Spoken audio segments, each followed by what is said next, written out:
il nous amène toujours à faire un tour en kiosque.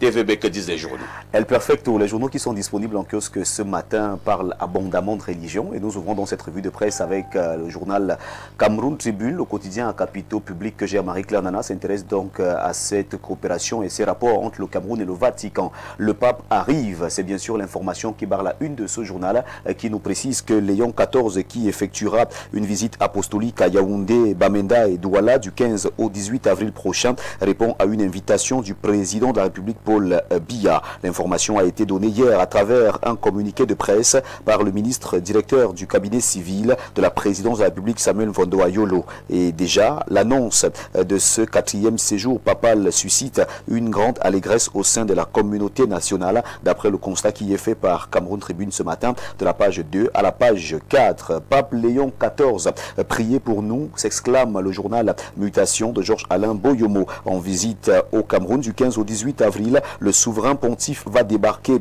dans un pays immobile, déchiré par les conflits et en proie à la désespérance. Le message d'espoir et de bénédiction du Saint-Père est fort attendu et c'est bien sûr Mutation qui revient donc sur cette visite du pape Léon XIV en page 9. Le messager parle également de cette visite en une. Pape Léon XIV, venez nous sauver, le journal s'exclame. Crime passionnel, féminicide, incendie, jeunesse à la dérive, accident de la circulation, malaise social et drame liés à l'exploitation minière ont provoqué en quelques semaines une hécatombe nationale alors que le pays se prépare à accueillir du 15 au 18 avril le souverain pontife pour une visite pastorale placée sous le signe de la paix. Le jour d'Amalmana revient avec cette autre actualité ce matin et parle de Anissé et Kane. L'enquête de la gendarmerie fait débat et bien sûr le communiqué du MINDEF est à retrouver ce matin en page 3 de ce journal. Affaire Martinez-Zogo. Des avocats dénoncent la recrudescence des menaces et intimidations. Information à lire en pied de une du journal d'Amalmana. Le point qui est disponible en kiosque s'intéresse à l'opposition ainsi qu'au décès de Georges Anissé et Kane.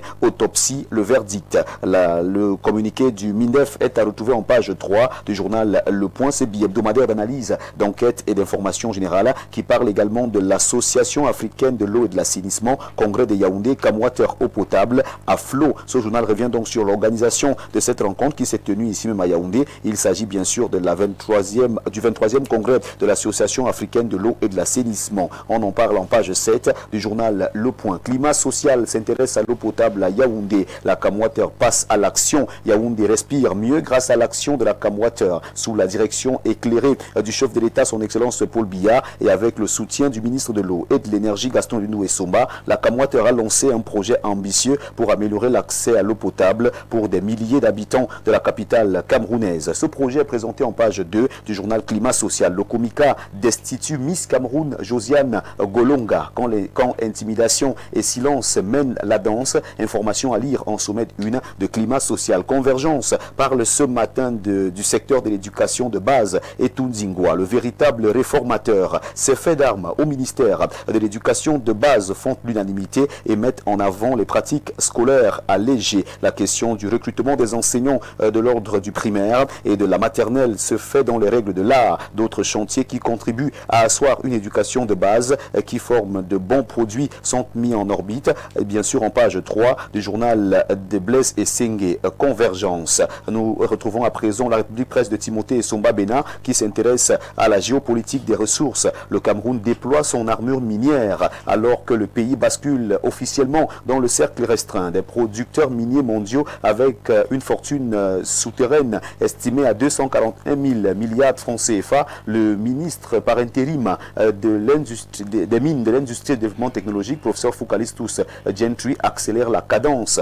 L'information est à lire de la page 3 à la page 11 du journal La République Presse qui en parle ce matin. L'économie de Thierry Ekouti nous permet de refermer cette revue de presse et le journal L'économie parle de lutte contre le blanchiment des capitaux. Le Cameroun a du mal à sortir de la liste grise du GAFI. Le pays est sous surveillance depuis 2023 et peine à remplir toutes les conditions nécessaires pour améliorer sa position par rapport aux standards du groupe d'action financière en abrégé GAFI. C'est bien sûr avec cette information et ce journal que nous refermons cette revue de presse acte 1, acte 2, je veux le dire, sur Info TV ce jour. Mesdames, messieurs, de votre aimable attention, infiniment merci. Et sachez tout simplement qu'avec 400 francs CFA seulement, vous avez votre journal disponible en kiosque ce matin. Votre fidélité reste et demeure intouchable, inattaquable, indétrônable et surtout indéniable. Merci de toujours choisir Info TV pour vous informer. Merci El Perfecto pour cette magnifique tribune.